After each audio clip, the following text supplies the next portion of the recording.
BJP ప్రభుత్వం ప్రజా వ్యతిరేక విధానాలను అవలంబిస్తుందన్నారు సిపిఎం పోలిట్ బ్యూరో సభ్యులు బివి రాఘవులు. కార్మికుల సంక్షేమ పథకాలను అమలు చేయడంలో విఫలమైందన్నారు.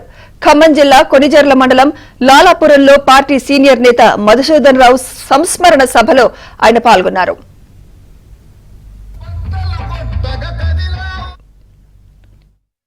ఎవరైతే రెచ్చగొట్టి యుద్ధానికి తురుక్కోవాలనుకున్నవారో అటువంటి వారు ఈ రోజు నోరు మూసుకొని యుద్ధం పరిష్కారం కాదు అని చెప్పేసి అంగీకరించాల్సిన పరిస్థితి వచ్చింది. అందుకని ఒక రకంగా మేము ఏటికి ఎదురాం కమ్యూనిస్ట్ పార్టీలు ధైర్య సాహసాలు చేశాం. ఎందుకంటే 26 మంది ప్రాణాలు కోల్పోయిన తర్వాత సహజంగా మనకు ఉద్రేకాలు పెరుగుతాయి, కసి తీర్చుకోవాలని చెప్పేసి వస్తుంది. అటువంటి వాదనలు ఎవరన్నా చేస్తే బేష్ అని చెప్పేసి వాతావరణం ఉంటుంది.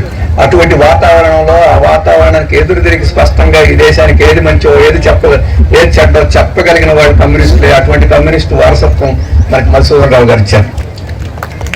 మనం ఈ రోజు ఎదుర్కొంటున్నాం. 1962లో మధుసూదన్ రావు గారు ఎదుర్కొని ఉంటారు. ఆ రోజు చైనాకి భారతదేశానికి మధ్య ఘర్షణ ప్రారంభమైంది. తప్పొప్పులు ఎవరైనా సరిహద్దు పరిష్కారానికి యుద్ధం కాదని చెప్పేసి కమ్యూనిస్టులు చెప్పాం. ఆ రోజు అందరినీ అరెస్ట్ చేసి జైల్లో పెట్టారు. ఈసారికి మనం జైల్లో పెట్టాలి, అదే తేడా. కానీ యుద్ధం పరిష్కారం